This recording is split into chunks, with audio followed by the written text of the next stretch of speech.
Muy buenas tardes y bienvenidos al webinar del día de hoy. La salud emocional en tiempos de contingencia. Lo estás haciendo bien. Me da mucho gusto poder presentar a nuestra ponente del día de hoy, la doctora Lorena Highland. Ella es licenciada en psicología por la Universidad de Anáhuac, México, y cuenta con maestrías en educación y psicopedagogía por la misma universidad, obteniendo mención honorífica en ambos grados. Es doctora en psicopedagogía por la Universidad Autónoma de Aguascalientes, egresada de la tercera generación del doctorado institucional en psicología, perteneciente al Programa Nacional de Posgrados de Calidad del CONACYT. Ha participado en congresos nacionales e internacionales, recibiendo, entre otros reconocimientos, el premio a la mejor ponencia en el sexto Congreso Internacional, la investigación en el posgrado, organizado por la UAA y CONACYT. Se ha desempeñado como docente en la licenciatura de Psicología y maestría en Psicopedagogía y en Educación, y es consultora de desarrollo organizacional y terapeuta infantil y adolescente. Es autora de diversos artículos en revistas de impacto internacional y más recientemente participó en el libro Violencia Escolar en México, Perspectivas de Abordaje. Actualmente es la gerente de psicopedagogía en la red de colegios Semperaltius. Ella nos hablará sobre la importancia de cuidar nuestra salud emocional y la de nuestros seres queridos en estos tiempos de contingencia. ¿Qué esperar con relación a la salud emocional? ¿Qué hacer para trabajar en la resiliencia? ¿Cómo apoyar a mis seres queridos en el manejo de sus emociones? Si llegaran a tener alguna pregunta, les pedimos por favor enviarla en el botón de preguntas y respuestas que se encuentra en el menú de abajo de su pantalla y al final dejaremos un espacio para responder alguna de ellas. Bienvenida, Lorena. Te cedemos la palabra. ¿Cómo están? Pues buenas tardes. La verdad es que es un gusto estar aquí el día de hoy con ustedes en este espacio. Le agradezco, agradezco al área de comunicaciones de la red de colegios Semperaltius y de verdad muy contenta de poder estar en este momento compartiendo un ratito con ustedes una conversación que para mí resulta de lo más interesante y espero que para ustedes también lo sea. Esto lo titulamos la salud emocional en tiempos de contingencia. Lo estás haciendo bien. Y me gustaría empezar precisamente con esta idea, ¿no? De que realmente, independientemente de todo lo que hemos vivido, de todo lo que ha sucedido, del cómo lo hemos estado manejando hasta ahorita, seguramente hemos hecho muchísimas cosas bien. Habrá cosas que podemos hacer mejor y eso se trata un poco, el tener una conversación en donde nos pueda llevar a una reflexión un tanto más personal sobre el cómo hemos vivido todo este proceso, cómo hemos vivido la contingencia, cómo están nuestros seres queridos, cómo está nuestra familia, cómo estamos alrededor y qué podemos hacer para seguir enfrentando, ¿no? De la mejor manera esta contingencia. Entonces, para mí es un gusto el estar con ustedes el día de hoy y tener este momento de conversación. Fue muy difícil, ¿no? Al momento de preparar realmente la plática, realmente fue difícil porque la verdad es que sé que hemos estado saturados, que ha habido una cantidad de webinars quizá impresionantes sobre este tema, que todos hemos leído en redes sociales sobre el apoyo psicológico, sobre el bienestar psicológico, el cómo estar bien emocionalmente durante estos tiempos. Entonces, la verdad es que sí fue un reto el pensar en cómo abordar el tema de una manera que pudiera ser interesante y sobre todo que realmente nos pudiera dejar a todos algo, ¿no? Una experiencia realmente a partir de todo esto. Para mí sería importante iniciar precisamente con esta frase de Carl Lewis, ¿no? No puedes regresar y cambiar el comienzo, pero puedes comenzar donde estás y cambiar el final. Y con esto me gustaría partir precisamente planteando que lo hemos hecho bien. Que si estamos aquí en este momento, si estamos participando, ¿no? En actividades, en conversaciones como esta, es que evidentemente hay una preocupación, hay conciencia sobre la necesidad de estar bien y de cuidar, ¿no? Nuestra salud emocional y la de nuestros seres queridos. Entonces hay mucho que estamos haciendo bien. Hemos llegado hasta aquí, ¿no? Espero que la mayoría de todos nosotros con salud, pero hay mucho que podemos seguir haciendo y podemos cambiar el final si creemos que realmente hay algo que podemos empezar a hacer, ¿no? De una manera diferente. ¿Cómo estamos viviendo este distanciamiento social? Creo que la primera reflexión tendría que ver con cuáles eran y son hasta el momento las expectativas de este tiempo de contingencia. Creo que tenemos que ser como muy realistas en este sentido.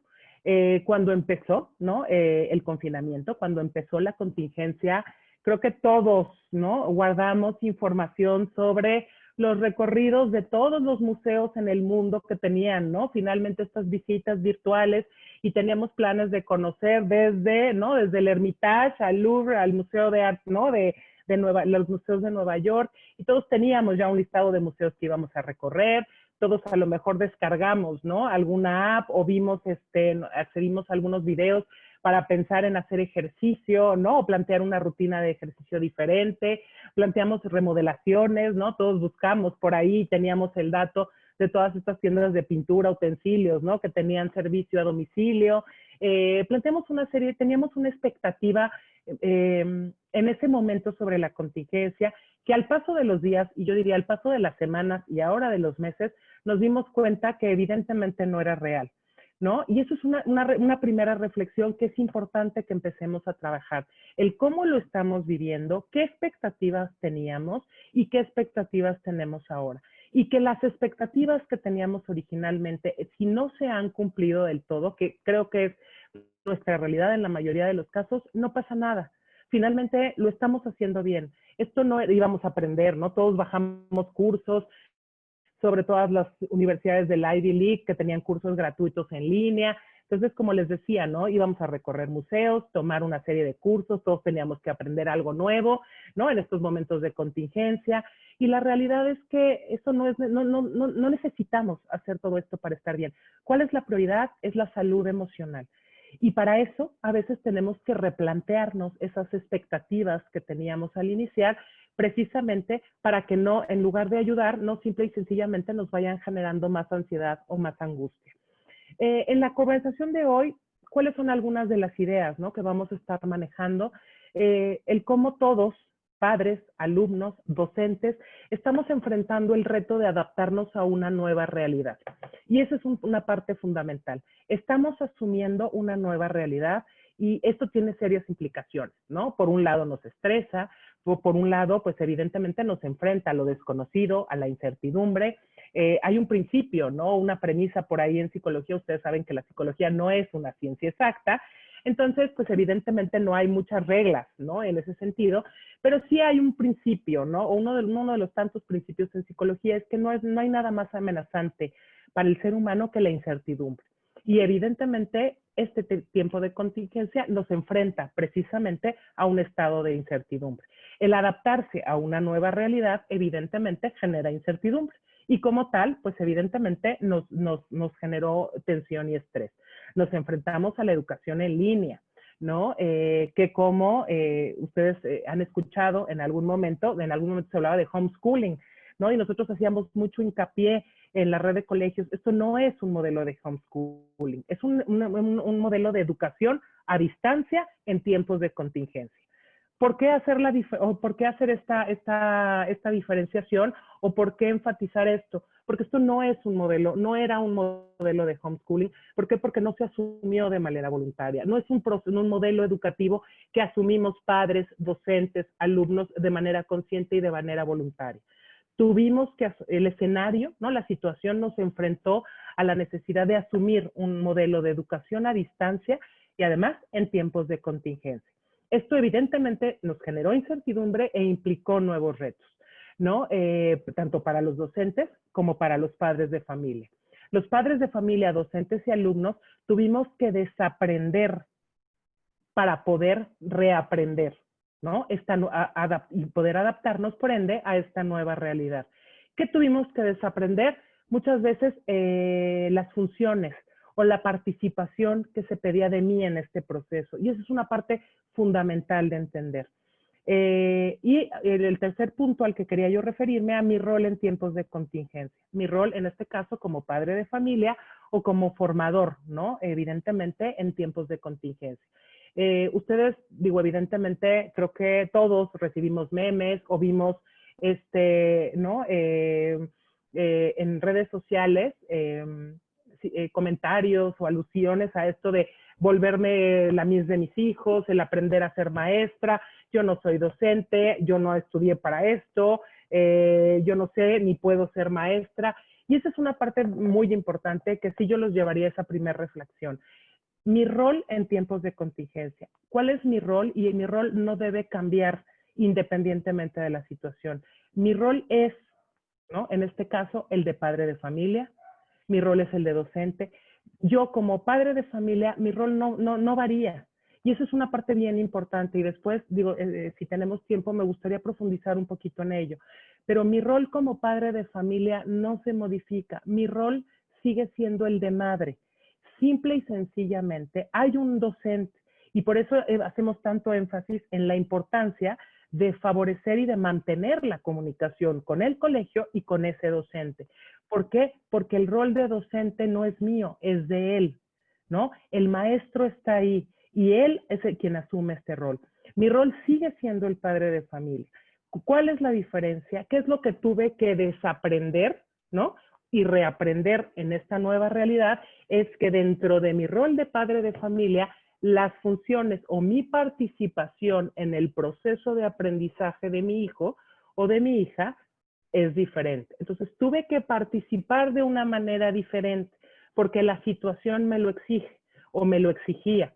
Sin embargo, mi rol tiene que ser el mismo. Y este es un principio fundamental que no podemos perder de vista. Todos estamos tratando de adaptarnos a la nueva rutina y los retos que esto implica. Esto es muy importante y está bien que de pronto nos genere crisis o conflicto, está bien que en algún momento haya tratado de evadir o negarme, digamos, a asumir este cambio o asumir esta nueva rutina, pero lo hemos hecho poco a poco y en la medida que existe esta conciencia de que necesito desaprender, ¿no? Mi participación, digamos, en el proceso de aprendizaje de mis hijos, mi participación activa en la sociedad y reaprender a participar de una manera diferente, tanto en ese proceso de aprendizaje como en la dinámica social, ¿no? Y el entorno social que me rodea, en ese momento es que las cosas van a ser mucho más fáciles. ¿Cuál es la idea? Entre mayor apertura y flexibilidad haya para reaprender, el proceso será mucho menos doloroso y mucho más fácil de irlo haciendo. Creo que hemos ido aprendiendo a lo largo de los días y a lo largo de las semanas, pero tenemos que asumir, ¿no? Evidentemente, la necesidad de generar este reaprendizaje. Y hay un principio básico, ¿no? En términos de aprendizaje, que para aprender, ¿no? Una nueva habilidad, una nueva rutina o un nuevo, para generar un nuevo aprendizaje, en ocasiones tengo que desaprender aquellas rutinas, aquellos hábitos, aquellos roles que de alguna manera yo tenía ya previamente establecidos. Vamos a partir de ciertos principios básicos y eso es como muy importante. El sentirse triste, estresado o enojado en estos momentos de contingencia es natural. Eso es una parte muy importante. Tenemos que validar el sentimiento. Entonces, sé que no todos estamos viviendo la contingencia de la misma manera. Por ahí, muy probablemente ustedes han tenido contacto, ¿no? Muchas veces con personas que te dicen que están felices, que la están pasando increíble, que no se cambian por nadie, que podrían seguir en esta situación y a veces eso nos estresa, ¿no? Y a veces hasta nos resulta incómodo o molesto. He oído comentarios, ¿no? De pronto de algunas mamás, algunas personas que dicen, es que me molesta, ¿no? Que alguien ponga que se siente feliz y que está encantado en esta situación. Bueno, evidentemente nadie puede estar plenamente feliz porque hay una situación de riesgo, ¿no? Que inminente y que está aquí todo el tiempo. Sin embargo, sí cada quien lo está viviendo de manera diferente. Pero es importante que entendamos que si alguno de nosotros se siente triste, estresado o enojado, es natural, no pasa nada, lo estamos haciendo bien. No pasa nada, no está mal el estar estresado. Ahora, lo que tenemos que hacer es precisamente asumir ese estado emocional para tratar de trabajarlo y actuar en consecuencia. No es únicamente el miedo y la ansiedad por la enfermedad del coronavirus, sino también es el estar lejos, pues evidentemente, ¿no? De toda esta interacción social, lejos de la escuela, lejos de los amigos, lejos de los familiares, de los compañeros de la oficina. Evidentemente son todos estos factores. No es nada más el miedo en sí a la posibilidad de un contagio, que ya es suficiente y ya es bastante para poder generar cierta ansiedad en todos y cada uno de nosotros. Sin embargo, hay otros elementos que también se suman a este factor. Yo quería compartirles algo, digo, no se trata de aburrirlos, ¿no? Con esto, pero creo que puede resultar como muy interesante el saber que mucho de lo que pasa, pues evidentemente esto ha sucedido a lo largo de la historia y tratar de entenderlo nos permite, ¿no? Finalmente el poder asumirlo de mejor manera. Hay algo por ahí que a lo mejor ustedes han escuchado, porque por ahí también ha estado circulando en redes, que se conoce como el cabin fever o el síndrome de la cabaña. Muchos de ustedes, insisto, quizá en redes sociales han escuchado o han leído algo sobre el tema. Este es un síndrome que no es propiamente un síndrome clínico, o sea, psicológicamente no se considera como tal, ¿no? Un síndrome psicológico, pero es un fenómeno, ¿no? Que ya tiene ciertas características y que se ha descrito a lo largo de la historia y que puede resultar muy interesante para entender lo que estamos viviendo y yo me atrevería a decir y lo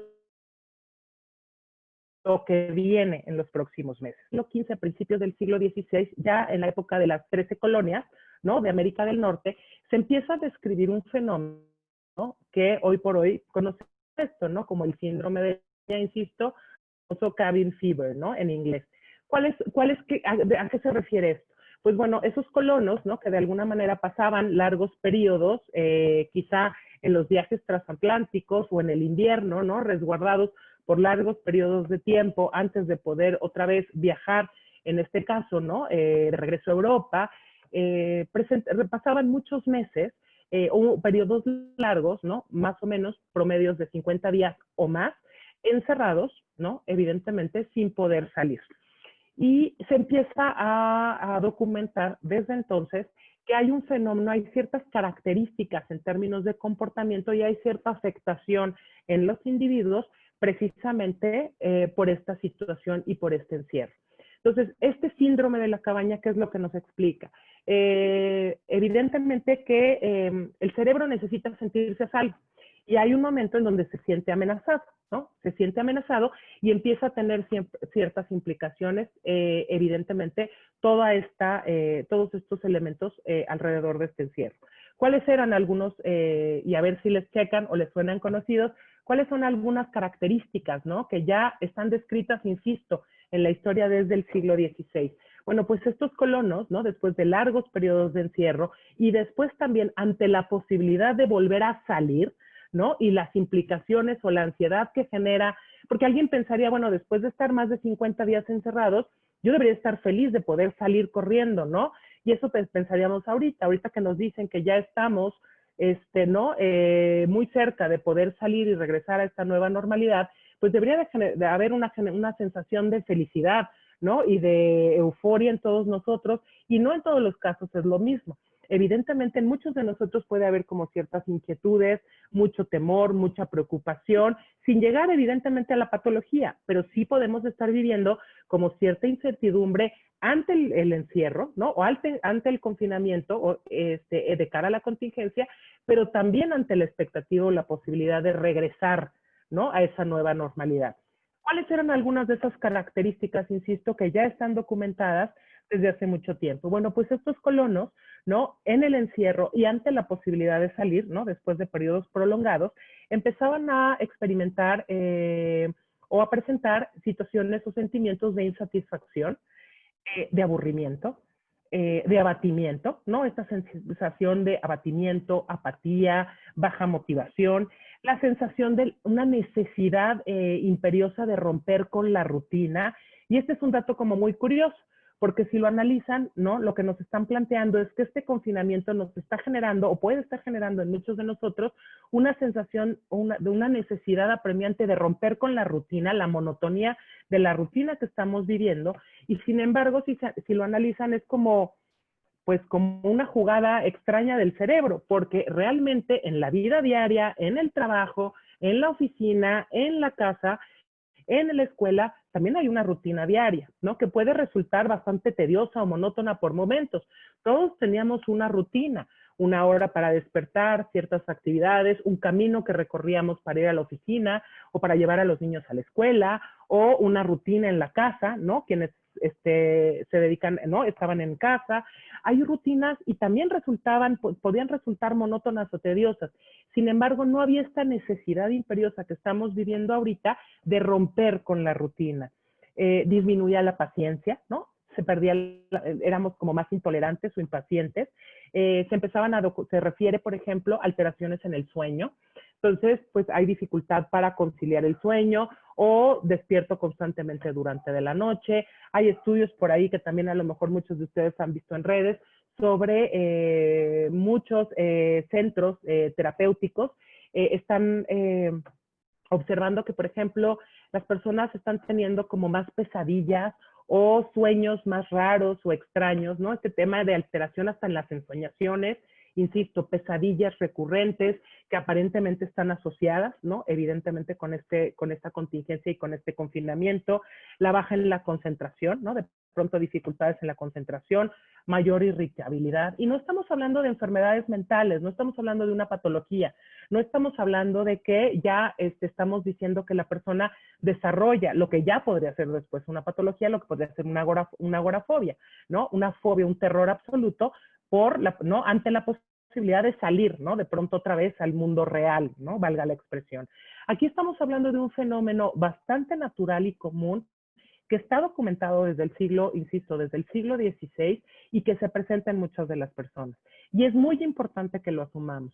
¿Por qué? Porque muchos de nosotros podemos empezar a presentar o a vivir este síndrome o esta situación, en donde por un lado hay, ¿no? Una apatía, un abatimiento por el hecho de estar confinado, pero también ante la posibilidad de empezar a salir, en la posibilidad de empezar ¿no? A regresar a esta nueva normalidad, también hay un sentimiento en ese mismo sentido que podemos interpretar o percibir como desagradable o negativo. ¿Por qué les comento todo esto? Porque, bueno, pues como en psicología, ¿no? Como todo en psicología, ¿qué es lo único que podemos hacer? Pues evidentemente lo primero que tenemos que hacer es reconocer esas emociones, el cómo lo estoy viviendo en este momento este confinamiento y cómo estoy viviendo todas estas emociones alrededor de la posibilidad o las expectativas, ¿no? En torno a la posibilidad de salir y regresar a esa normalidad y empezar a tener contacto con ese mundo exterior de manera mucho más puntual, ¿no? Esto es muy importante. Y se los digo para cada uno de nosotros y como padres de familia todavía resulta más importante. Porque ustedes acuérdense que nuestros hijos, ¿no? No importa si son niños o adolescentes, van a vivir el encierro y van a vivir el regreso a la normalidad en función a la lectura que hagan de cómo lo estamos viviendo nosotros. Entonces yo tengo que ser como muy honesta con esas emociones. ¿Qué me está generando la posibilidad de regresar dentro de unos meses? No sabemos. Finalmente a regresar a llevar a mis hijos al colegio, a regresar a la oficina, a regresar a salir a los centros comerciales, a los restaurantes, a los supermercados, la posibilidad de que mi hijo, mi hija, ¿no? Independientemente de la edad, empiece, ¿no? A interactuar y a desenvolverse en esta nueva normalidad.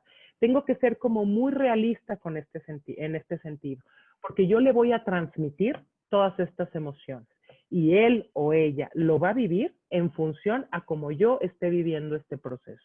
Ese es un tema muy importante, por eso tenemos que ser muy honestos en un primer momento con todas estas emociones de cara a toda esta circunstancia.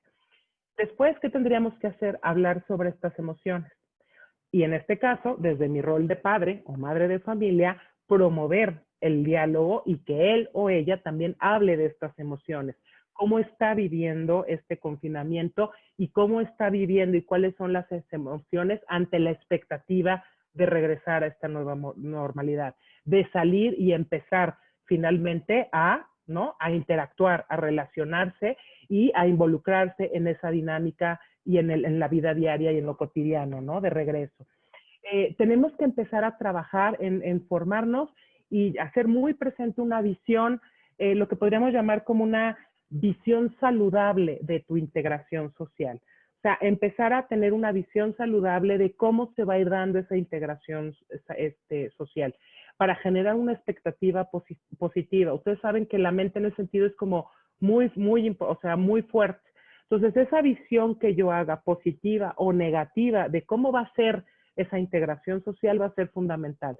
Entonces, creo que tendríamos que empezar a trabajar en este ejercicio personal precisamente para hacerlo, ¿no? De manera saludable. Y el último punto que creo que resulta el más importante es empezar a trabajar en esas estrategias saludables. ¿Se acuerdan que yo les decía, no hay nada más amenazante que la incertidumbre? La sensación de que no tenemos el control sobre aquello que está sucediendo, sobre aquello que nos rodea. Es una realidad que hoy por hoy todavía no tenemos el control sobre el virus. Yo espero que muy pronto, ¿no? Evidentemente la ciencia regrese esa sensación de control en el momento que se encuentra, ¿no? Un antiviral, una vacuna, que de alguna manera nos permita a nosotros psicológicamente tener la sensación de que tenemos otra vez el control sobre la situación. Pero mientras eso no suceda, ¿cómo poder regresar y tener control dentro de todo este caos e incertidumbre? Bueno, ¿qué es lo que puedo hacer?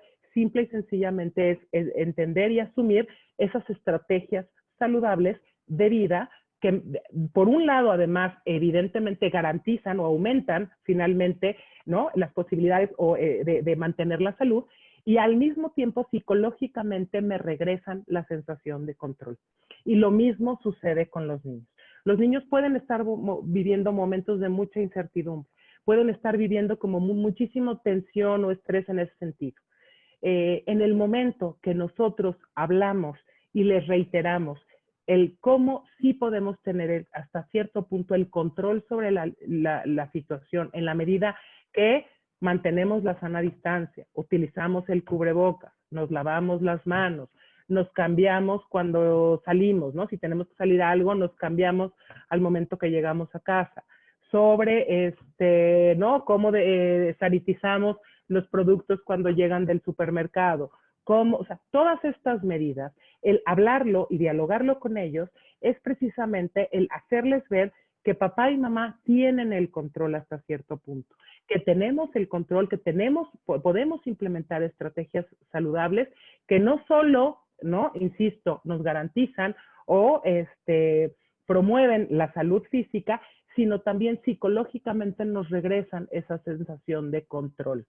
Entonces, es un acto, pues yo plantearía fundamental, ¿no? Esas familias, esas personas que están actuando sin todas estas estrategias, que hacen como que no pasa nada, que no están teniendo todos estos cuidados, pues creo que hay un doble riesgo, porque por un lado, pues evidentemente el riesgo del contagio, ¿no? Que esa es una realidad, ¿no? Evidente de este tipo de falta de control, de falta de cuidado, pero por otro lado, quiero imaginarme la sensación de incertidumbre y descontrol que deben estar viviendo si es que, ¿no? En ese contexto familiar los niños y los jóvenes. ¿Por qué? Porque evidentemente no hay nada que me regrese esa sensación de control en estos momentos de caos, de posible caos e incertidumbre. Adaptarse a las nuevas formas de aprender y trabajar es difícil, pero adivinen qué, no están solos, estamos todos en esto.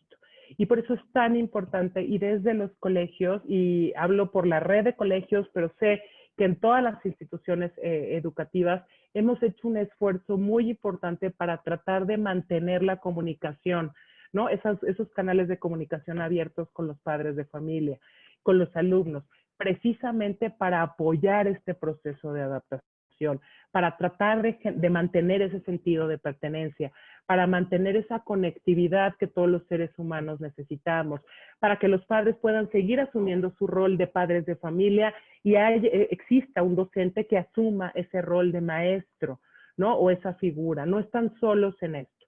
Pero precisamente para poderles apoyar es que hemos hecho tanto hincapié y lo seguiremos haciendo en mantener esos canales de comunicación abiertos. Hemos planteado algunos puntos sobre los que me gustaría platicar, tratar de mantener esta salud emocional, tanto en mí como en mis seres queridos. El primer punto es: tu bienestar puede ser la supervivencia de otra persona. Y este es un tema fundamental.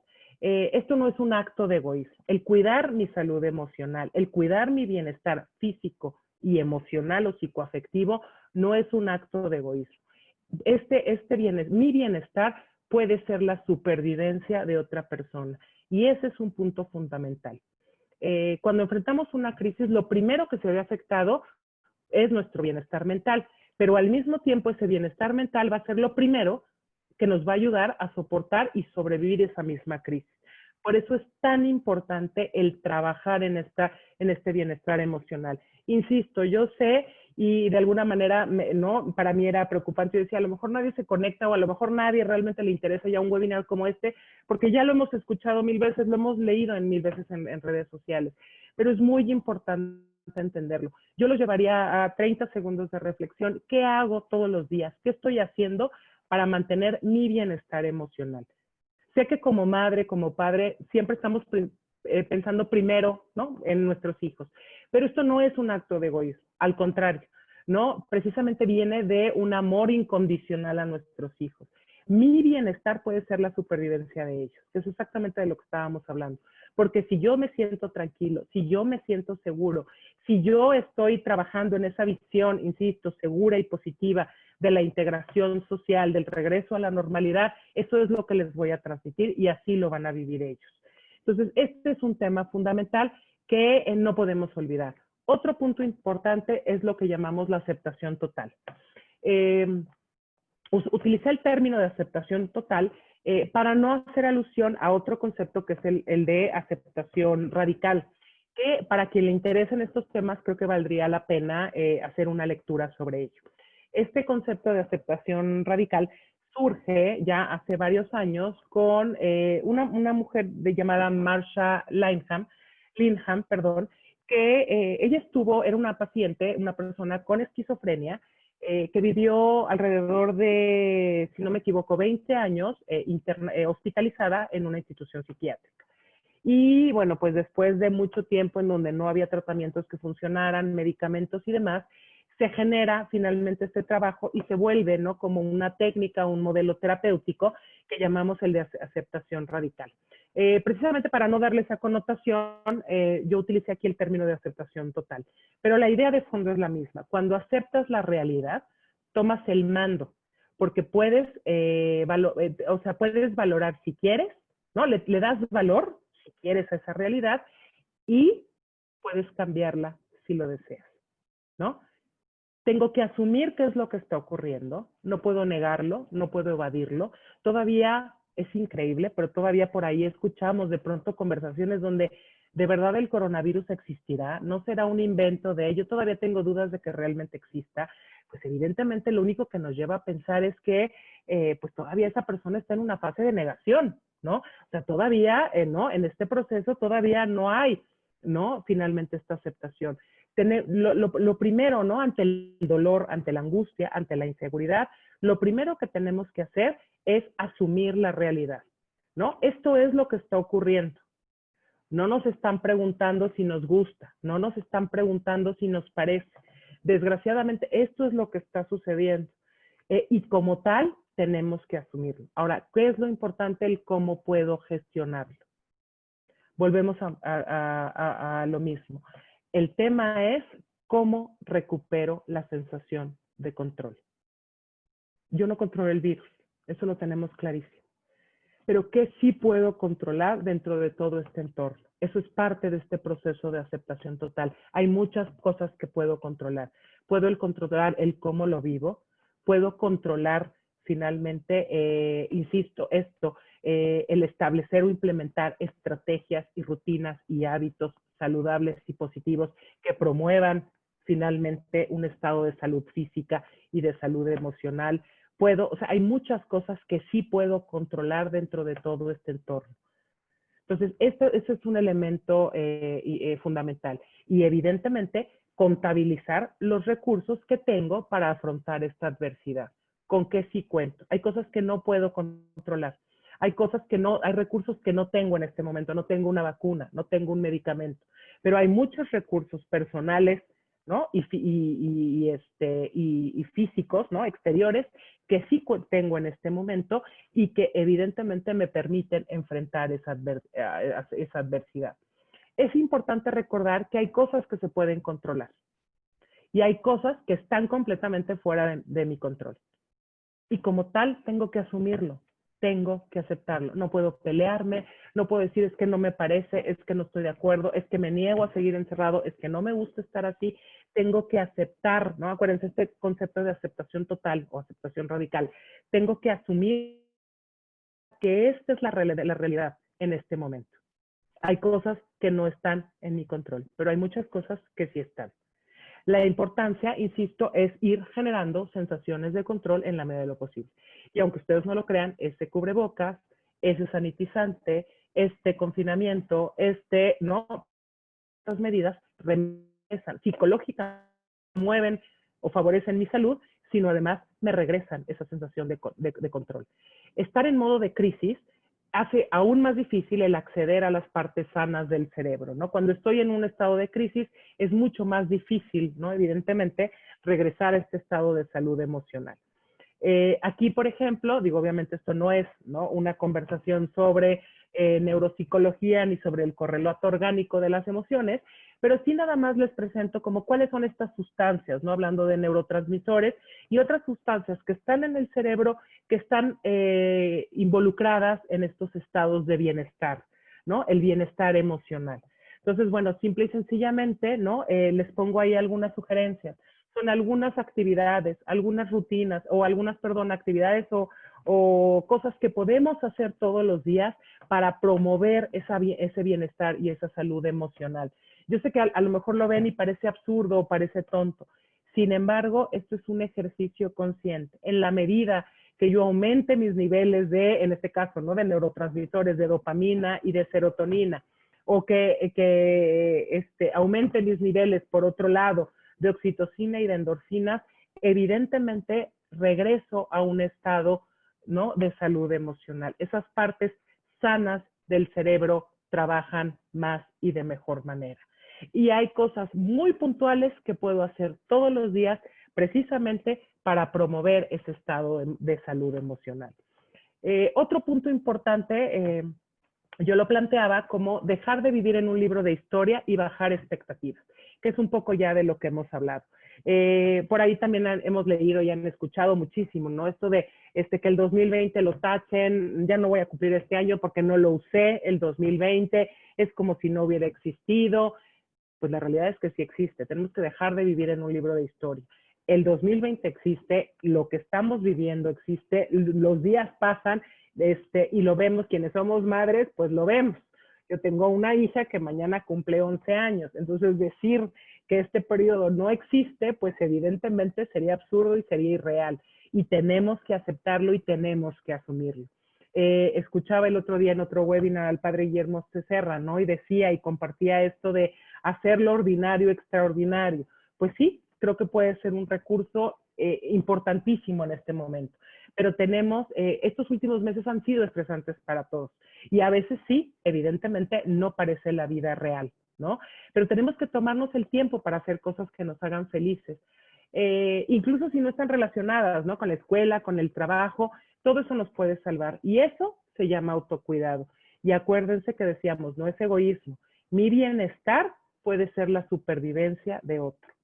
Entonces, el que yo esté bien y que exista, ¿no?, y que cuide esta salud emocional, no es un acto de egoísmo, porque el día de mañana puede ayudar o salvar a alguien, alguien de mi familia o a alguien alrededor.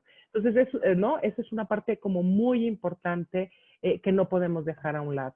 Otro punto importante sería el discrimina, ¿no? Yo lo nombraba como discrimina para evitar el rechazo y la discriminación. Tenemos que dejar de alimentar la ansiedad. Hay un tema muy real y también la literatura, la investigación apunta en ese sentido. Cuando la ansiedad aumenta o en situaciones de crisis, las personas nos volvemos más prejuiciosas, más intolerantes, tendemos al rechazo, a la exclusión y a la discriminación. Y creo que todos hemos visto en las noticias, situaciones de este tipo. Entonces, ¿cuál es la idea? Pues precisamente para evitar el rechazo y la discriminación, tenemos que empezar a discriminar. ¿A discriminar qué? A discriminar la información. ¿A qué información accedo y cuál de plano rechazo? Tenemos que mantener una línea y plantear, ¿no?, la diferencia entre mantenerme informado y la sobreexposición a la información. llega un momento que estamos saturados. No se trata de tapar el sol y ya no leo, ya no oigo, ya no nada del coronavirus, porque me estresa, me angustia. No, evidentemente como adultos tenemos una responsabilidad de mantenernos informados, pero no sobreexponernos a la información. Empezar a discriminar y a filtrar qué información es importante y qué información en este momento puede ser irrelevante o empieza a saturarme y a estresarme. Eso promueve, ¿no?, un poco lo que decíamos, esta salud emocional, y evita el día de mañana como sociedad que caigamos en estos actos de discriminación y rechazo. Filtrar y analizar, por favor, las fuentes de información, ¿no? No todo lo que no todo lo que se sube en redes es cierto, no todo lo que se dice necesariamente es cierto. Entonces tenemos que empezar a tener como un sentido mucho más crítico, empezar a filtrar y analizar las fuentes de información a las que accedo, y promover la acción y la participación social. Este es un tema fundamental. Cuando hablamos un poco, ¿no?, del cómo salir muchas veces del egocentrismo, ¿no?, en los jóvenes, en los adolescentes, cómo salir del egocentrismo, pero también en este momento el cómo salir de estas situaciones de crisis, de ansiedad, de angustia, ¿no?, de preocupación por lo que me va a pasar, por lo que le puede pasar a mi familia. Lo único que ayuda, o lo que más, o mejor, perdón, ayuda en ese sentido para salir de estos estados de egocentrismo o de crisis o preocupación excesiva, ¿no?, por mi bienestar, el de mis seres queridos, es el voltear a ver al otro, el voltear y tocar, ¿no?, al otro, la necesidad del otro. Por eso la acción y la participación social son un elemento fundamental, que no solo ayuda, evidentemente, ¿no? La idea es evidentemente promover esa acción y ayuda al otro, pero al mismo tiempo favorece, ¿no?, esta salud emocional y este bienestar. Cuando se trata de un sentimiento doloroso, la única salida es pasar a través de él. Por eso es tan importante el reconocer las emociones y hablar de ellas. Yo como adulto, y promover precisamente lo mismo a nuestros hijos. Es muy curioso, sobre todo con los más pequeños. Con los más pequeños tendemos a no hacer esto, porque pues parece que ni se dan cuenta, pues parece que lo están pasando bien, pues parece que ni se enteran, ¿no? Entonces es importante generar conversaciones, generar un diálogo en donde se planteen estas emociones y se hable sobre ellas, que es un poco el quinto punto, ¿no? El ser padre en tiempos de contingencia. En momentos de estrés es común que los niños busquen más atención. Y a veces ha sido complicado porque nosotros también estamos ocupados, también estamos estresados, muchos estamos trabajando desde casa. Entonces, esta combinación de estos niños buscando más atención y nosotros estresados y trabajando en este contexto, ¿no?, en el hogar, pues evidentemente la fórmula a veces no resulta, ¿no?, de lo más favorable. Pero no podemos olvidar de este punto, ¿no? Si nosotros estamos bien, ellos van a estar bien. Este es un tema y un punto fundamental. Por lo tanto, aquí les dejo como algunas ideas, ¿no?, o algunas sugerencias que creo que pueden abonar finalmente a esto, ¿no? Él seguramente lo han hecho muy bien, lo hemos hecho muy bien, pero como decíamos, lo podemos hacer mejor. Estos chiquitos, ¿no?, estos niños en este momento, en estas situaciones de crisis o posible tensión o estrés, entre más mantengamos las rutinas familiares, tanto como sea posible, esto va a ser maravilloso. O si no, crear nuevas rutinas, ¿no?, si es posible. Pero la rutina le da seguridad y le da tranquilidad al niño. Acuérdense, aquí lo que necesitamos es generar sensación de control. Y a un niño, a un adolescente, aunque lo niegue y aunque parezca que no, la rutina le da esa sensación de control, le brinda tranquilidad. Tenemos que hablar del tema y de nuestras preocupaciones. Tenemos que apoyar el aprendizaje de nuestros hijos. Me da muchísima pena. Lo sé que ha sido muy difícil, que de pronto combinar el trabajo, la escuela, hemos oído muchas veces comentarios de papás, mamás, de es que a mí no me toca, es que yo no lo voy a hacer, es que me niego, es que ya lo harán, esta no es mi responsabilidad. Tenemos que apoyar el proceso de aprendizaje de nuestros hijos. No nos están pidiendo que nos volvamos los maestros. Somos los padres. El maestro está y está en el colegio, solo que en este momento está a distancia, está conectado a través de un dispositivo. Nosotros somos los padres, pero nos toca asumir funciones diferentes. Ahora, desde mi rol de padre, tengo que asumir nuevas funciones en este proceso de aprendizaje. Esa es la realidad. Necesitamos asegurar tiempo de juegos y esparcimiento. Por ahí leía, ¿no? En redes sociales alguien hacía un comentario que me pareció muy interesante. Decía, ¿qué estás haciendo los sábados y domingos para que quede claro o diferenciar qué es fin de semana? Yo los llevaría a esa reflexión. ¿Qué hago diferente? Alguien puede decir, bueno, pues dejar de trabajar, al menos no me conecto. Pero bueno, ¿y para los niños? ¿Qué haríamos? Podemos plantear algunas actividades, alguna rutina, algunos escenarios diferentes para poder diferenciar, psicológicamente diferenciar los días de la semana de los fines de semana. Yo los invitaría a esa reflexión porque evidentemente todo eso abonaría a esta salud, al desarrollo y a la promoción de esta salud emocional. Promover el vínculo y el contacto social con pares. Este es un tema fundamental. No hay psiquiatra que no haya planteado la necesidad. Somos seres sociales. Entonces necesitamos promover el vínculo y contacto social con pares, no importa la edad. Y este es un tema fundamental. Hay por ahí una psiquiatra que decía, aún con los preescolares, la importancia de que se conectaran por momentos. Aunque parezca que ni se están haciendo caso, que dicen pura tontería, que no tiene ningún sentido la reunión entre preescolares, sin embargo, promover el vínculo y el contacto social con pares es un factor que promueve la salud emocional. Y bueno, lo importante, ¿no? Evidentemente, el cómo podemos trabajar y promover salud emocional, pues evidentemente trabajando en esta inteligencia emocional. Esto implica lo que ya hemos estado mencionando, el automonitoreo, esta necesidad de estar en un automonitoreo constante. ¿Cómo amanezco? ¿Cómo me siento hoy? ¿Cómo está la pila? ¿No? Como si fuera un celular, ¿no? ¿Cómo está la pila hoy? Está el 50, está el 75, está el 20, y actuar en consecuencia. Esa es una parte bien importante, porque a veces no nos levantamos y empezamos el día a día sin este automonitoreo. Y este sería fundamental, porque eso va a determinar mucho de mis actividades y mucho de mi rutina. Y esto va a permitir que el día fluya de mejor manera y que evidentemente las situaciones de riesgo, conflicto, choque, roces disminuyan de manera dramática. Obviamente el cómo manejo el estrés y si no, el buscar técnicas para manejar, ¿no? De manera más asertiva o más favorable el estrés. La activación física y mental. Yo sé que para muchos es difícil. Si antes no teníamos una rutina de ejercicio o de deporte, pues el pensar en hacerlo ahorita para muchos ha sido un reto. Sin embargo, la activación física y mental, no hay psiquiatra, ¿no? No hay especialista que no apunte a esto. Acuérdense que hablábamos un poco, ¿no? De la necesidad de promover la liberación a la producción de ciertos neurotransmisores. Y en algunos casos es precisamente a través de la activación física, ¿no? El que podemos promover, ¿no? Por un lado, la producción, en este caso de dopamina, y de otras sustancias que también intervienen en el funcionamiento cerebral, como puede ser la endorfina, ¿no? Y la salud mental, ¿no? Que era lo que decíamos, esta revisión constante y estas estrategias precisamente para mantener esa salud mental. ¿Cómo? Pues, como dice ahí, respirando y no perdiendo la esperanza.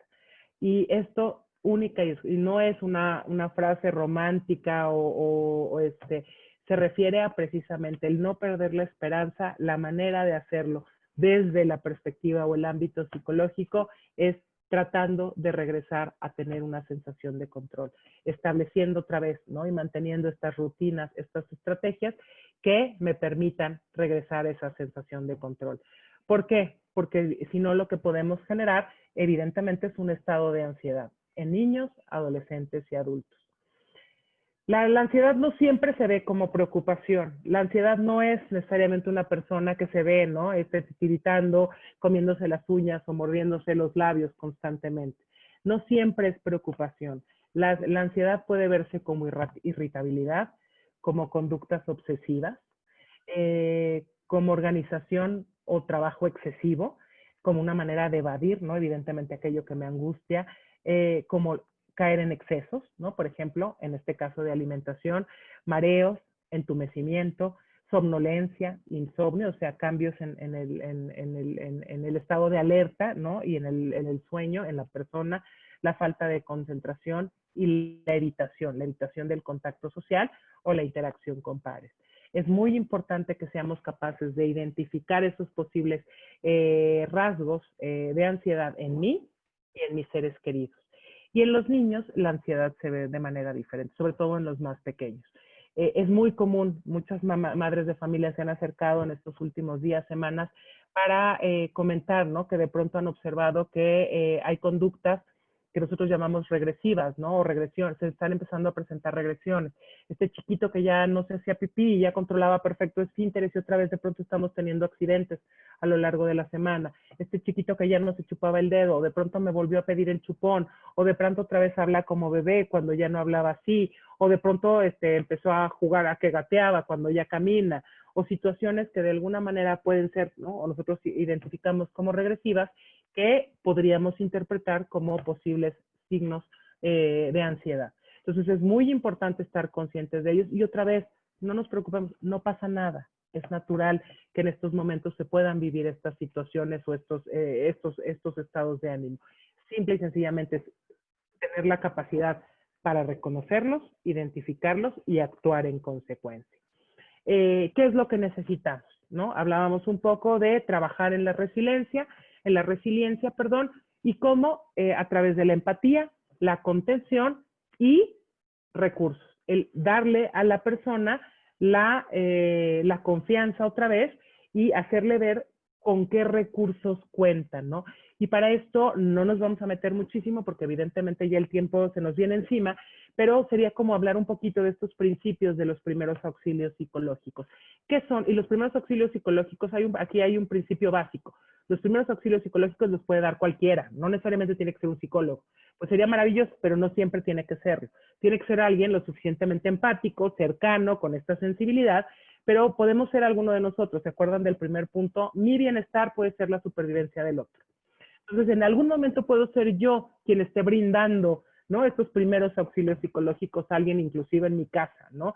¿Qué es proteger, ¿no? A las personas de sufrir un daño más allá, un daño físico, un daño psicológico, producto de estar viviendo un momento difícil, ¿no?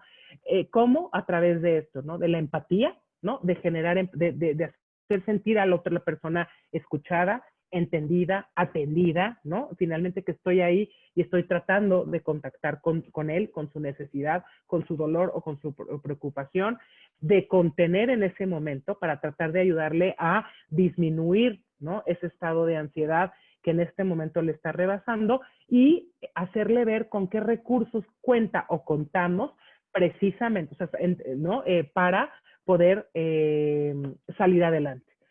¿Qué es lo que pretendemos, ¿no? Cuando hablamos de estos principios de primeros auxilios psicológicos? Reducir el nivel de estrés en la persona, ¿no? Después de un momento difícil, un evento traumático, que en este caso sería, ¿no? Esta situación de confinamiento que podemos estar viviendo o la preocupación o el temor de la enfermedad, ¿no? De un posible contagio.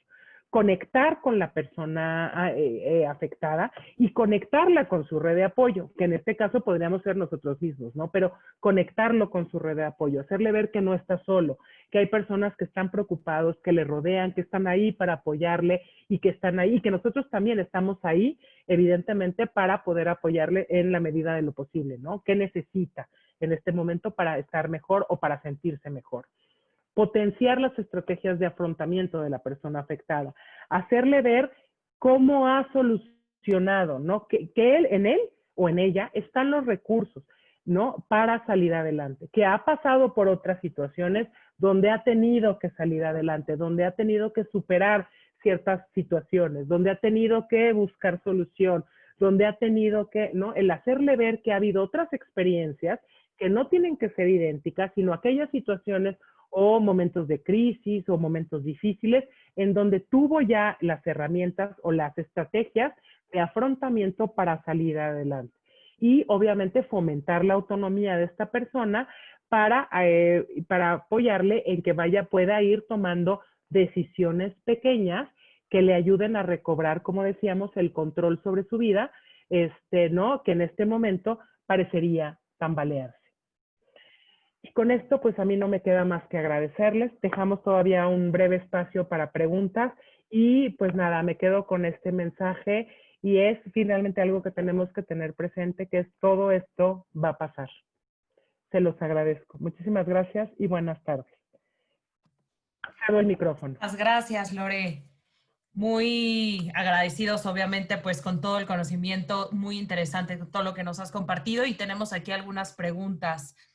¿Cómo podemos ayudar o alguna sugerencia que tú nos puedas dar para poder combatir con el insomnio?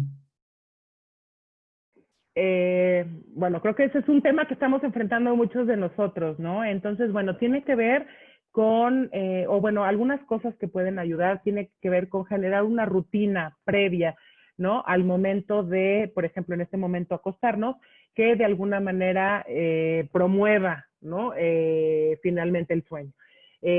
Pues obviamente ahorita, por ejemplo, no hay por ahí quien dice, bueno, pues que lo último que veamos en la noche sea noticias, ya sea en la televisión, en redes sobre la situación, el confinamiento, lo que decíamos, las posibles situaciones de discriminación, rechazo, problemática social derivada de todo esto, crisis económica, etcétera, pues evidentemente no ayuda.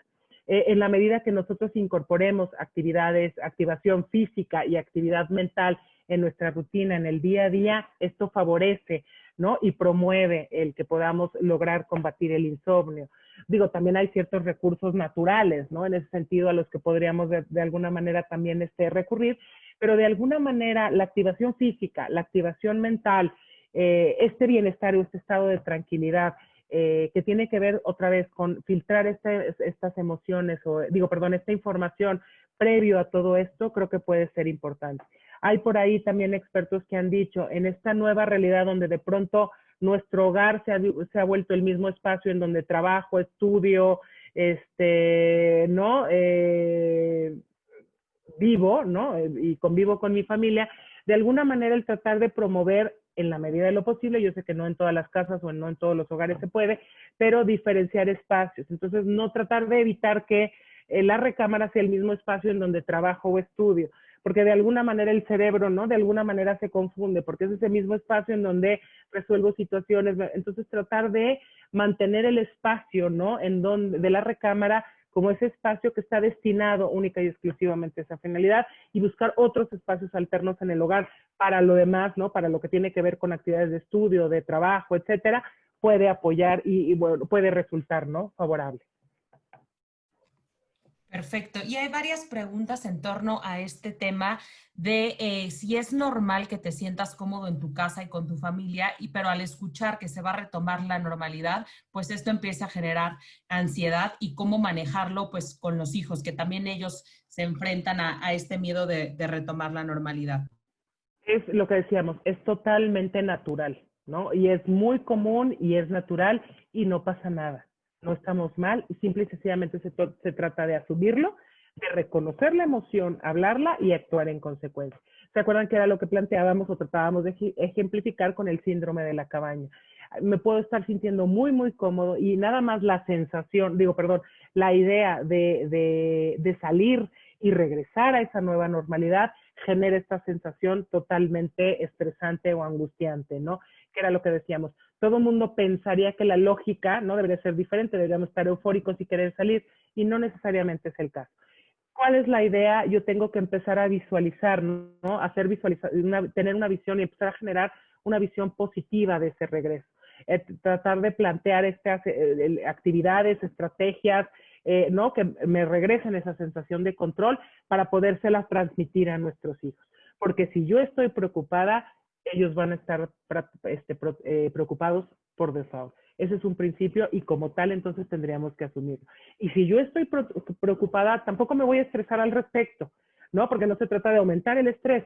Tengo que asumirlo, tengo que asumir que estoy estresada, tendría que compartirlo y tendría que plantearles y hacerles evidente, ¿no? A través de la conversación y del discurso, que estoy consciente que estoy preocupada y que tengo que hacer algo precisamente para evitar, ¿no? O disminuir esa preocupación. Y otra vez, ¿cómo? A través de estrategias que me regresen el control. Y estas actividades y estas rutinas que me regresan esa sensación de control ante estos nuevos escenarios. Ok, ¿y cómo podemos reforzar la autonomía de los hijos aproximadamente en la edad de preescolar y primaria?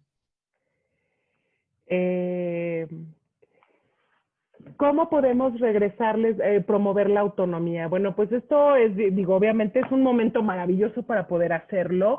Creo que aquí nos lleva a la reflexión a muchas mamás, ¿no? Eh, Aquí nada más muy brevemente, no, ya por motivos de tiempo no me voy a meter a esto, pero no hablamos ni siquiera de cuáles podrían ser algunos de los aspectos positivos, ¿no? De este confinamiento, de esta experiencia, ¿no? Que todos estamos viviendo. Pues creo que hay dos. Rápidamente, ¿no? Uno tendría que ver con lo mejor con la revalorización, ¿no? Social de ciertas profesiones, por ejemplo. Estábamos en una época de culto a los influencers, a los youtubers, a los bloggers, y pues la verdad es que ellos no nos han salvado en esta situación. Quienes nos han salvado han sido los profesores, han sido los médicos, han sido las enfermeras, la misma psicología creo que también se ha reposicionado. Entonces, bueno, creo que ese es un aspecto.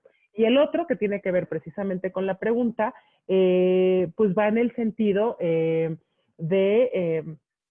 precisamente el replantearnos como padres de familia mucho de lo que estábamos haciendo para no regresar a los mismos vicios, ¿no? Creo que de cara a la nueva realidad o a esta nueva normalidad. ¿A qué me refiero? Durante mucho tiempo tuvimos generaciones de padres de familia que esperábamos que en el colegio no se les estresara a los niños, no se les frustrara, no se les... Y ahorita nos estamos dando cuenta de muchas de esas consecuencias. Muchos padres de familia nos han dicho, ¿no? A veces humildemente, ahora en casa veo mucho de lo que me decía la maestra, o ahora sí me doy cuenta de algunas cosas que se me decían en casa. Y entonces ahorita es el momento maravilloso para empezar a promover y a favorecer esa autonomía.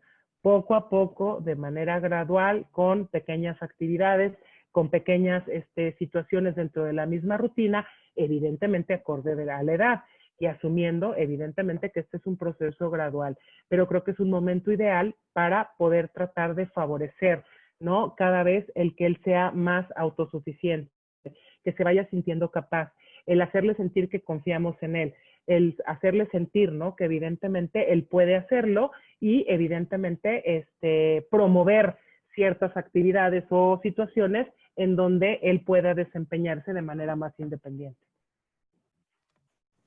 Muchas gracias, Lore. Y por último, también hay muchas preguntas en torno a este tema sobre recomendaciones que pudieras compartirnos sobre los hijos que actualmente están demandando pues mucho más atención de los papás cuando anteriormente pues ellos podían estar jugando solos o estudiaban solos y hoy por hoy pues necesitan la atención 24/7 de los padres que pues anteriormente sí se daba, pero pues no del todo, ¿no? No todo el Así es. tiempo. Entonces, ¿alguna recomendación?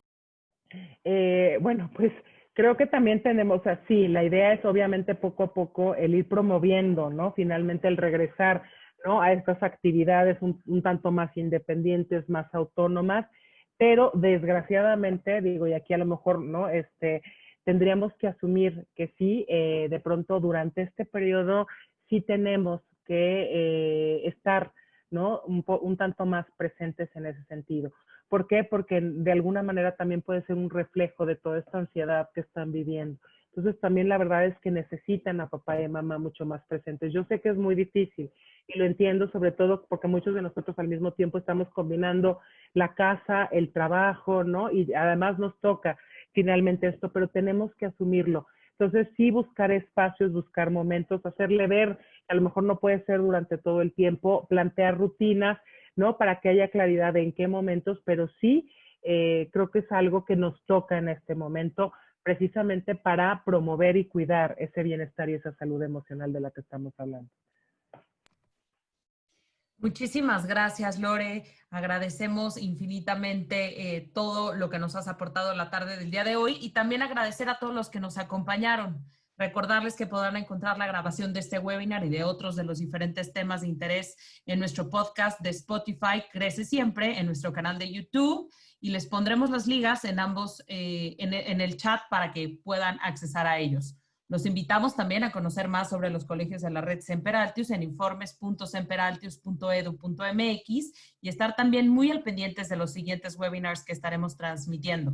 El siguiente es este jueves 18 de junio a las 19 horas sobre el tema Mi adolescente no me habla, la comunicación como herramienta para lograr el encuentro entre padres e hijos. Pueden inscribirse en www.semperaltius.edu.mx/webinar adolescente/. Les agradecemos mucho y que tengan buenas noches.